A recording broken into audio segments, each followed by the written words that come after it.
All right, guys, what's going on? Oh, Night of Champions. Pretty good show. I was a little disappointed in the title exchanges tonight, but anyway, we'll get to that. Uh, if I were to rate it, I would say that pretty much every match really did deliver. So if I compared it to SummerSlam, I thought the show overall compared to SummerSlam was much better. But anyway, the show started off with Triple H coming out, and he was letting the WWE Universe pretty much know that tonight there was going to be no interference in the WWE title match between the WWE Champion Randy Orton and the challenger Daniel Bryan. No Shield, no Big Show, nothing. There was going to be absolutely no interference, which made the fans pretty damn well happy. Which I, for one, when he said that, said to myself, there's got to be a catch. But anyway, Paul Heyman and Curtis Axel came out, and Heyman is basically pleading his case about, he really is being fed to the wolves, so to speak, with CM Punk and whatnot. And but in any event, Triple H told Curtis Axel that basically, you know, guess what? You think you're that good? You got an Intercontinental title, and that Intercontinental title is next. So he had a match. Triple H said the first person he sees as he walks away is going to be Axel's competitor, challenger, whatnot, and it was Kofi Kingston. And this match actually delivered. I mean, I'm not a big Curtis Axel fan, but when he and Kofi get into the ring together, they can do some really amazing things. We all know how great Kofi Kingston is, the moves that he can do, and whatnot. And I saw a little bit of a side of Curtis Axel that I really never knew. I mean, he really can perform in the ring. I thought he did an excellent job in this match.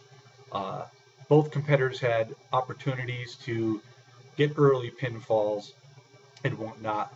But at the very end, Curtis Axel came out on top, and he retained the Intercontinental title belt. And overall, that was a pretty good match.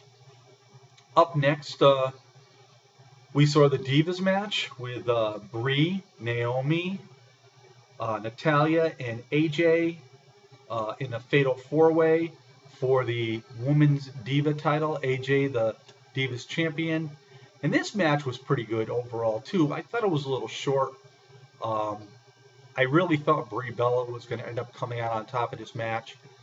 She did have a pretty unique ring attire on. But and then when Natalia had the two of them and went to do the sharpshooter, and then AJ came in and broke that, and eventually got the Black Widow on Natalia, and she ended up having to tap out.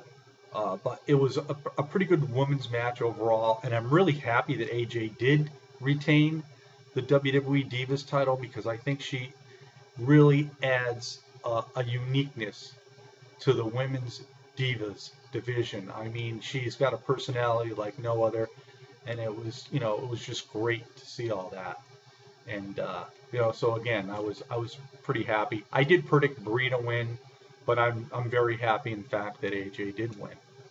The next matchup we saw RVD and Ricardo Rodriguez coming out and going up against the World Heavyweight Champion Alberto Del Rio.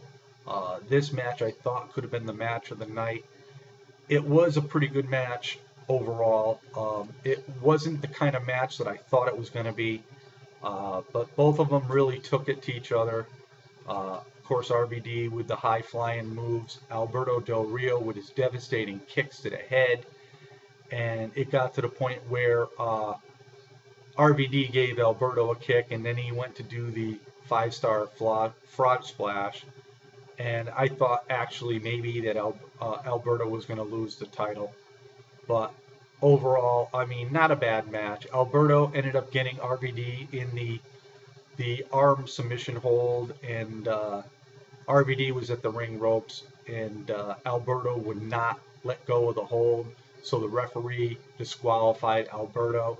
RVD did get the win, but not the title.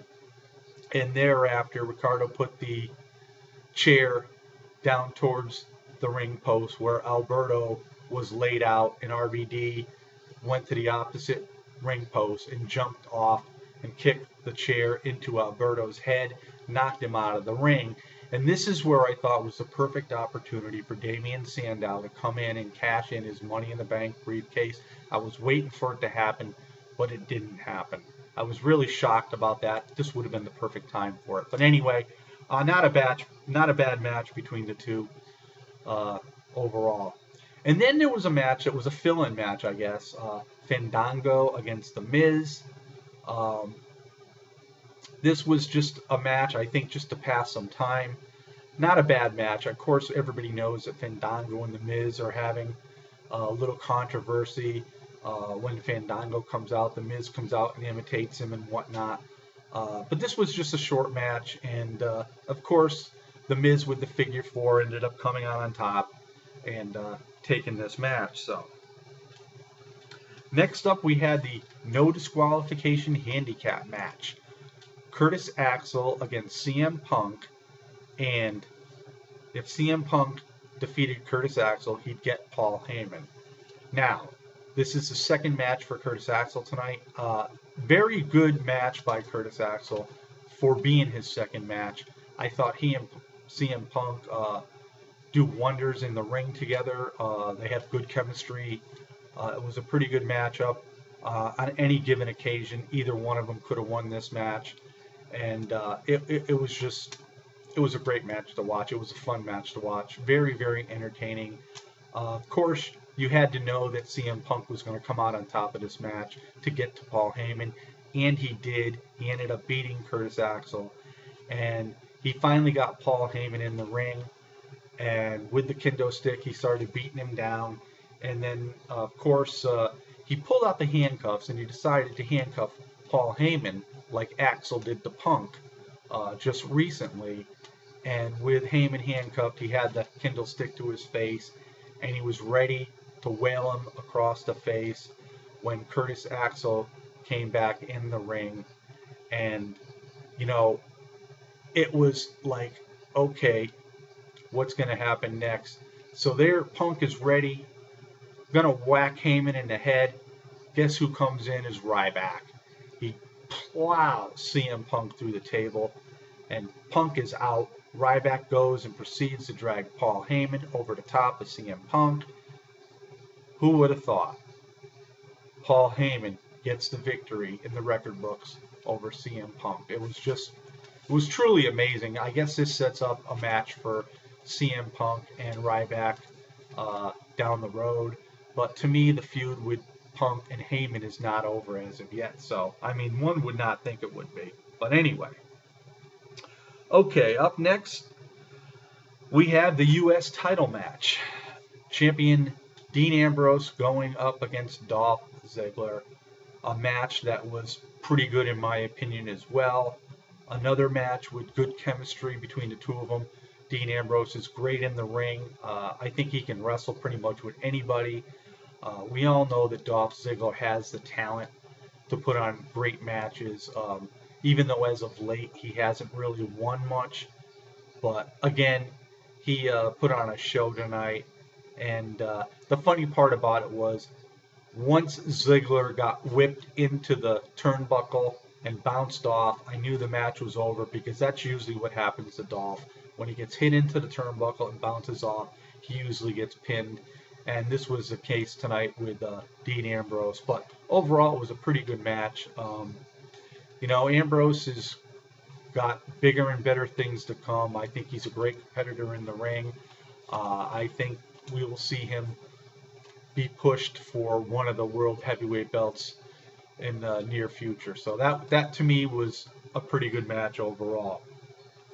Next up, we saw The Shield in the tag team title match, which they are facing the Primetime Players that won the pre-show Tag Team Turmoil. Now, the Primetime Players wasn't my pick. I picked the Usos. In any event, Titus O'Neil and Darren Young really took it to the Shield. It wasn't that long of a match, but I tell you, both sides were getting pretty well pounded down. All four guys. I mean, really getting beaten up by each other.